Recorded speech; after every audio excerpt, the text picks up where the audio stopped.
ছবির শুরুতে আমরা ইয়ান নামের এক লোককে দেখতে পাই। সে নিউজিল্যান্ডের এক দুর্গম জঙ্গলের দিকে গাড়ি চালিয়ে যাচ্ছে। সে জঙ্গলের গেটের সামনে গাড়ি পার করে, তারপর নিজের ফোনটা চেক করে দেখে অনেকগুলো মিস কল, কিন্তু ইয়ান কোনোটারই জবাব দেয় না। সে শুধু নিজের ব্যাগপত্র নেয় আর একাই জঙ্গলের ভেতরে চলে যায়। দেখে মনে হয় ইয়ান একাই হাইকিং করার জন্য এসেছে, কিন্তু ওর জামা কাপড় আর হাঁটার অদ্ভুত ভঙ্গি দেখে বোঝা যায় না সে নতুন খেলোয়াড়। সে মাত্র কয়েক মিনিটেই হাঁপিয়ে ওঠে, যার ফলে ওই চ্যালেঞ্জটা ওর জন্য আরো কঠিন হয়ে যায়। কিছুক্ষণ পর ইয়ান একটা সাইনবোর্ডের কাছে পৌঁছায়, যেটা দেখে বোঝা যায় কাছের ঝুপড়িটা 9 ঘন্টার হাঁটার দূরত্ব। এটা দেখে সে খুব চিন্তিত হয়ে পড়ে, কিন্তু সাহস জুগিয়ে সে সামনে এগিয়ে যায়। বেশি দেরি হয় না, সে কিছুক্ষণ থেমে বিশ্রাম নেয় আর নিজের এক পায়ে একটা ক্ষত দেখতে পায়। সে তার ক্ষতস্থানে একটা ব্যান্ডেজ লাগিয়ে আবার এগোতে থাকে। যাত্রা সবে 1 ঘন্টা পেরিয়েছে আর সে এর মধ্যেই হাঁপিয়ে গেছে আর আহত হয়েছে। একটু দূরে গিয়ে সে অবশেষে একটা কাপলকে দেখতে পায়, কিন্তু তাদের উপস্থিতি ইয়ানকে খুব ঘাবড়ে দেয়। তাই সে ঠিক করে তারা না যাওয়া পর্যন্ত সে অপেক্ষা করবে। এতে বোঝা যায় সে একজন ইন্ট্রোভার্ট, সে অন্যের সাথে কথা বলতে পছন্দ করে না। ইয়ান অনেক মিনিট ধরে অপেক্ষা করে, কিন্তু সেই কাপল তখনও ছবি তোলায় ব্যস্ত।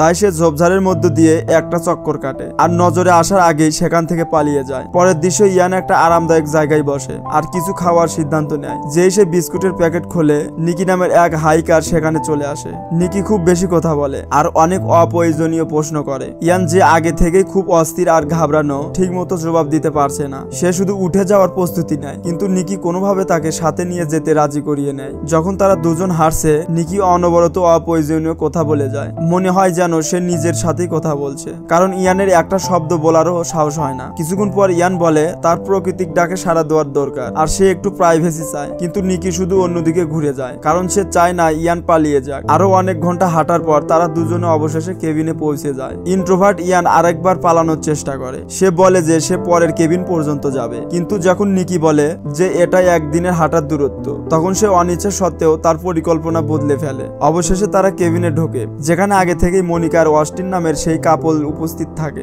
নিকি সাথে সাথে তাদের দুজনের সাথে বন্ধুত্ব করে ফেলে আর কথা বলায় ব্যস্ত হয়ে পড়ে, কিন্তু ইয়ান শুধু বিশ্রাম নিতে যায়। পরে সেই রাতেই আমরা ইয়ানকে রান্নাঘরে মাংস রান্না করতে দেখি। যখন নিকি আসে, ইয়ান এত ঘাবড়ে যায় যে সে কাঁচা মাংসটাই চুলো থেকে নামিয়ে ফেলে। নিকি তার এই আচরণে অবাক হয় আর তাকে তার রান্না শেষ করতে বলে। ইয়ান অনিচ্ছা সত্ত্বেও মেনে নেয়, কিন্তু তারপরও সে মাংস বেশি সেদ্ধ করতে গিয়ে পুড়িয়ে ফেলে আর তাতে আগুন লেগে যায়। এবার সে ভয়ে পাথর হয়ে যায় আর জানে না কি করবে। তখন নিকি আর মনিকা আগুন নেভাতে সাহায্য করে। যা কিছু সে করেছে তাতে লজ্জিত হয়ে ইয়াং চুপচাপ নিজের ব্যাগপত্র বাইরে ফেলে দেয় আর চুপিসারে কেবিন থেকে বেরিয়ে যায়। কিন্তু যখন সে একটু এগোয়, তখন সে অন্ধকারে একটা বিপজ্জনক ছায়া দেখতে পায়। ভয়ে সে আবার ঘুরে কেবিনের দিকে ফিরে আসে। তারপর সে অস্টিনের সাথে কিছুক্ষণ কথা বলে, যাকে বেশি বিচক্ষণ আর শান্ত মনে হয়। অস্টিন জিজ্ঞাসা করে ইয়ান কি চলে যাচ্ছে, কিন্তু ইয়ান বলে যে সে শুধু হাওয়া খেতে গিয়েছিল। এই রাতে ইয়ানের ঘুম আসতে অসুবিধা হয়, কারণ ওর মাথায় বারবার নানান জিনিস ঘুরতে থাকে। সকালে মনিকা ইয়ানের চোখে ক্লান্তি দেখে আর জিজ্ঞাসা করে সে কি ভালোভাবে ঘুমিয়েছে, কিন্তু ইয়ান শুধু হ্যাঁ বলে জবাব দেয়। আগের রাতে ঘটনার পরেও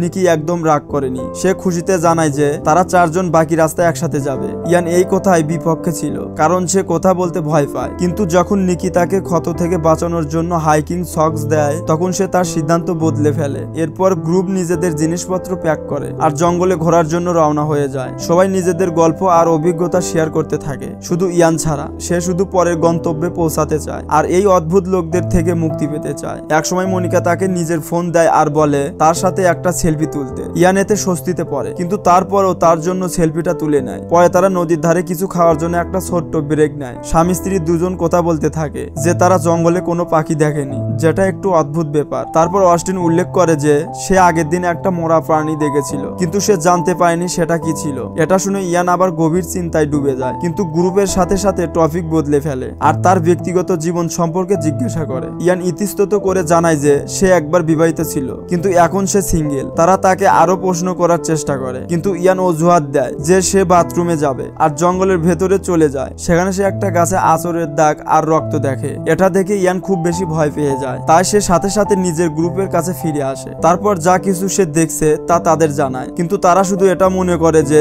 এটা কোনো প্রাণীর কাজ হবে। এরপর তারা নিজেদের যাত্রা আবার শুরু করে আর অনেক ঘন্টা ধরে হাঁটতে থাকে। ইয়ান বরাবরের মতোই চিন্তিত থাকে। সে ঘুরে দূরে কিছু দেখে, যা দেখে তার মনে হয় যে তাদের পিছু নেওয়া হচ্ছে। তারপর সে ওই কথা অন্য লোকদের জানায়, কিন্তু ভালোভাবে দেখার পরেও তারা কিছু দেখতে পায় না। পরের দৃশ্য গ্রুপ আরেকটা ক্যাবিনে পৌঁছায়, যেখানে তারা রাত কাটানোর জন্য বিশ্রাম নেওয়ার সিদ্ধান্ত নেয়। তারা দুটো ব্যাগ দেখে, যেগুলো হয়তো মেয়েদের, কিন্তু সেখানে কেউ ছিল না। এতে ইয়ানের মনে আবার অস্থিরতা আসে আর তার মাথায় খারাপ চিন্তা আসতে থাকে। কিছুক্ষণ পর গ্রুপ একটা গিটার দেখতে পায় আর খুশিতে গান গাইতে আর নাচতে শুরু করে, কিন্তু ইয়ান শুধু আগুনের কাছে বসে থাকে। নিকি ইয়ানকে নাচতে ডাকে, কিন্তু সে শুধু চুপচাপ থাকে। রাতের বেলায় বরাবরের মতো ইয়ানের ঘুম আসতে সমস্যা হয়, তাই সে কেবিনের আশেপাশে হেঁটে বেড়ানোর সিদ্ধান্ত নেয়। এই সময় নিকি তার অদ্ভুত আচরণ দেখে জিজ্ঞাসা করে সে কি ঠিক আছে। যখন ইয়ানের ঘুম না আসার সমস্যা হয়, তখন নিকি তাকে ঘুমের কিছু ট্যাবলেট দেয়, যা ইয়ান দীপ্ত ছাড়াই খেয়ে নেয়। অবশেষে ইয়ান তার হতাশা প্রকাশ করে আর বলে যে সে একজন ব্যর্থ মানুষ, যে কোনো কাজের না। নিকির তার জন্য খারাপ লাগে, কিন্তু সে তাকে সান্ত্বনা দেওয়া ছাড়া আর কিছুই করতে পারে না। এরপর যখন সে ঘুমিয়ে পড়ে, ইয়ান আবার ক্যাবিনে হাঁটতে থাকে, কিন্তু তার চোখ দ্রুত মেয়েদের সেই ব্যাগগুলোর উপর পড়ে। ইয়ান একটা ব্যাগে ক্যামেরা দেখে, যা সে কোনো অনুমতি ছাড়াই খুলে ফেলে। তারপর সে দুজন মেয়ের ছবি দেখে, যারা জঙ্গলে হাইকিং করছিল। সবকিছু একদম স্বাভাবিক লাগে, কিন্তু একটা ছবিতে ইয়ান একটা অদ্ভুত লোককে দেখে, যে মেয়েদের দূর থেকে দেখে। যখন সে সেই ছবিটা জুম করে, তখন সেটা দেখে অবাক হয়ে যায় যে সেই লোকটি আর কেউ নয়, মিকি। ইয়ান আরো ইনফরমেশন খোঁজার চেষ্টা করে, কিন্তু হঠাৎ করেই যে ঘুমের ট্যাবলেট সে আগে খেয়েছিল সেগুলোর প্রভাব শুরু হয়ে যায় আর সে সাথে সাথে ঘুমিয়ে পড়ে। যখন ইয়ান পরের দিন সকালে ওঠে, তখন সে নিজেকে একটা গরম কম্বলে ঢাকা দেখে। মনিকা জিজ্ঞাসা করে সে মেঝেতে কিভাবে পৌঁছালো। এর উত্তরে সে জানায় নিকি তাকে ঘুমের ট্যাবলেট দিয়েছিল। তারপর সে বলে সে তাদের কিছু দেখাতে চায়। এই সময় নিকি আর অস্টিন কেবিনে ফিরে আসে। নিকি জানায় যে সেই ইয়ানের উপর কম্বল দিয়েছিল যাতে সে শান্তিতে ঘুমাতে পারে, কিন্তু ইয়ান তাকে বিশ্বাস করে না। তাই সে ক্যামেরা বের করে আর সবাইকে জানায় যে নিকি সেই দুজন মেয়ের পিছু নিয়েছিল।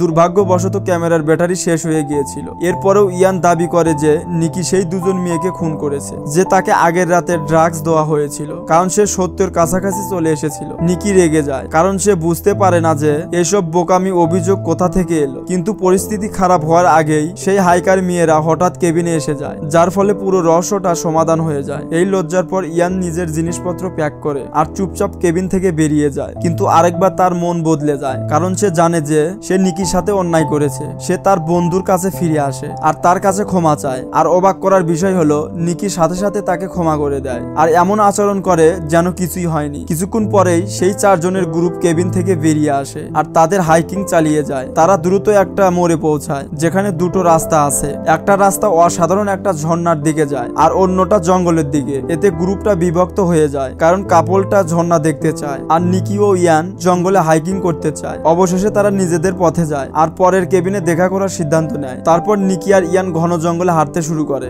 একসময় তাদের মনে হয় তারা পথ হারিয়ে ফেলেছে। তাদের প্রায় একটা দুর্ঘটনার মুখোমুখি হতে যায়, যখন নিকি একটা ট্র্যাপে পা রাখতে যাচ্ছিল, কিন্তু বেঁচে যায়। ইয়ান বলে স্থানীয় লোকেরা এই জাল ছাগল ধরার জন্য ব্যবহার করে, কিন্তু নিকি মনে করে যে এই জালটা অনেক বড়। পরিস্থিতি আরো খারাপ হয় যখন ইয়ানের মনে হয় যে কেউ তাদের উপর নজর রাখছে। আর এইবার সে গাছে স্পষ্টভাবে কিছু নড়াচড়া দেখতে পায়। পরে তাদের ভয় দ্রুতই খুশিতে বদলে যায়। যখন তারা অসাধারণ ঝর্ণার কাছে পৌঁছায়, দুজন ছেলে ওই সাফল্য উদযাপন করে আর তারপর তাদের যাত্রা চালিয়ে যায়। কিছু ঘন্টা পর সূর্য ডুবে যায় আর অন্ধকার নেমে আসে। তাদের পরে ঝুপড়ি পর্যন্ত পৌঁছানোর জন্য একটা সরু রাস্তা দিয়ে যেতে হয়, কিন্তু ইয়ান বলে তারা অন্য একটা রাস্তা নেবে। তার ভয় হয় যে কেউ তাদের জন্য অপেক্ষা করছে আর তাদের জীবনের ঝুঁকি থাকতে পারে। কিন্তু নিকি ইয়ানের কথা আগ্রহ করে আর তাকে এগিয়ে যাওয়ার জন্য একটা টর্চ দেয়। ইয়ান ততস্তত করে এগিয়ে যায় আর অন্ধকারের রাস্তায় ধীরে ধীরে হাঁটার চেষ্টা করে, কিন্তু তার ঘাবড়ানোর কারণে সে টর্চটা একটা ঢালুতে ফেলে দেয়। এতে নিকি রেগে যায়, কারণ সে টর্চটার জন্য $300 খরচ করেছিল। তারপর সে ইয়ানকে নির্দেশ দেয় যে সে নিচে গিয়ে টর্চটা ফেরত নিয়ে আসুক, যার পর ইয়ান অনিচ্ছা সত্ত্বেও রাজি হয়ে যায়। এরপর ইয়ান সাবধানে ঢালু থেকে নিচে নামে আর সেই জায়গায় পৌঁছায় যেখানে টর্চটা পড়ে আছে। কিন্তু যেই সে টর্চটা তুলতে যাবে, সেখানে সে একটা অদ্ভুত আকৃতি দেখতে পায় আর ভয়ে চিৎকার করতে করতে পালায়। মনিকা আর অস্টিন কাছাকাছি উপস্থিত থাকে। নিকিও ঘটনাস্থলে পৌঁছায় আর সবাই সেই প্রাণীটাকে খুঁজতে শুরু করে যে ইয়ানের পিছু নিচ্ছিল, কিন্তু এইবারও তারা কিছু দেখতে পায় না। তারপর তারা সবচেয়ে কাছের কেবিনে পৌঁছায়। অস্টিন, মনিকা, নিকি বিশ্বাস করে যে ইয়ান মানসিকভাবে এই যাত্রা চালিয়ে যাওয়ার জন্য ফিট না, তাই তাকে এখান থেকে চলে যেতে হবে। সেই কাপল তাদের হানিমুনে আসে, তাই নিকি সিদ্ধান্ত নেয় যে সে নিজেই এর দায়িত্ব নেবে। তারপর তারা তিনজন ইয়ানকে তাদের পরিকল্পনা সম্পর্কে নরমভাবে জানায়। মনে হয় যেন তারা একটা ছোট বাচ্চার সাথে কথা বলছে। ইয়ানও এটা বুঝতে পারে যে সে তাদের জন্য বোঝা হয়ে উঠেছে, তা সে তাদের পরিকল্পনায় রাজি হয়ে যায়। যেই সকালে সূর্য ওঠে, ইয়ান আর নিকি নিকি নতুন হাইকের জন্য শহরের দিকে রওনা হয়ে যায়। কিছু ঘন্টা পর নিকির হঠাৎ প্রাকৃতিক ডাকে সাড়া দেওয়ার প্রয়োজন হয়, তাই সে একটা কোণে যাওয়ার অনুমতি নেয়। কিন্তু যখন নিকি অনেকক্ষণ ধরে ফিরে আসে না, তখন ইয়ান চিন্তিত হয়ে পড়ে। সে চেক করতে যায় আর সেখানে একটা অবাক করা দৃশ্য দেখে। তারপর মনিকা আর অস্টিনের দৃশ্য দেখানো হয়, যারা আরামে ক্যাবিন থেকে ফিরে আসে। তাদের সাথে ঘাবড়ানো ইয়ানের দেখা হয়। সে বারবার বলতে থাকে যে সে তাকে মেরে ফেলেছে আর খেয়ে ফেলেছে। সে তার কাছে এগিয়ে না গিয়ে অন্য একটা রাস্তা নেওয়ার কথা বলে, কিন্তু তারা এটা মনে করে যে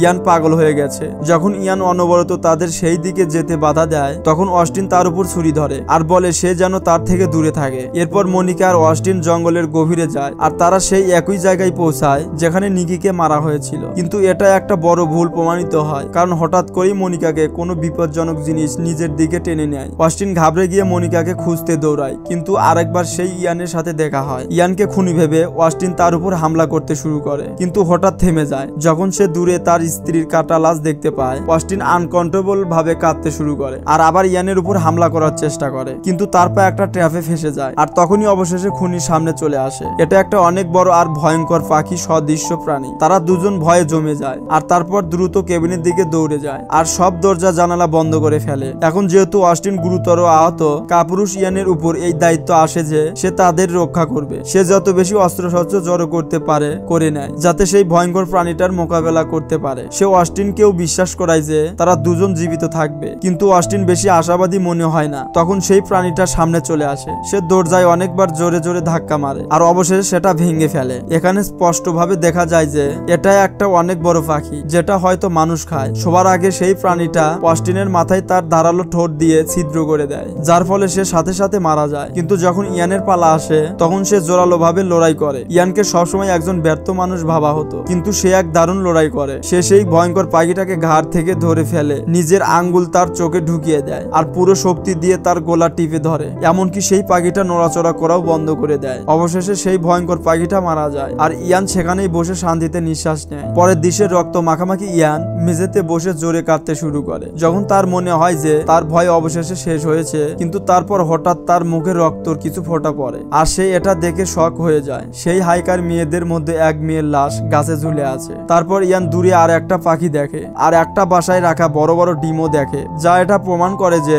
জঙ্গলে এই শিকারী প্রাণীতে ভরা। আর প্রায় পার্কিং লট পর্যন্ত পৌঁছাতে যাচ্ছিল, কিন্তু হঠাৎ আর একটা পাখি তার উপর হামলা করে দেয়। সে তাকে অনেক জায়গায় আহত করে, কিন্তু ইয়ান বুদ্ধিমত্তা করে নিজের শার্ট খুলে কোনোভাবে বেঁচে বেরিয়ে আসতে সফল হয়। কিন্তু তার কাছে চাবি ছিল না আর সে গাড়ির ভিতরে ঢুকতে পারছিল না, তাই সে দৌড়াতে থাকে। এমনকি অবশেষে সে যেন হাইওয়ে পর্যন্ত পৌঁছে যায়। অবশেষে ইয়ান একটা গাড়ি আসতে দেখে আর সেটার দিকে দৌড়ায়। যখন গাড়িটা থামে, তখন রক্তে মাখামাখি ইয়ান তার কাছে সাহায্য চায়। আর এখানেই মুভিটা শেষ হয়ে যায়। ভিডিওটি ভালো লাগলে একটি লাইক আর চ্যানেলটিকে সাবস্ক্রাইব করতে ভুলবেন না, আর কমেন্ট করে অবশ্যই জানাবেন আপনার মতামত।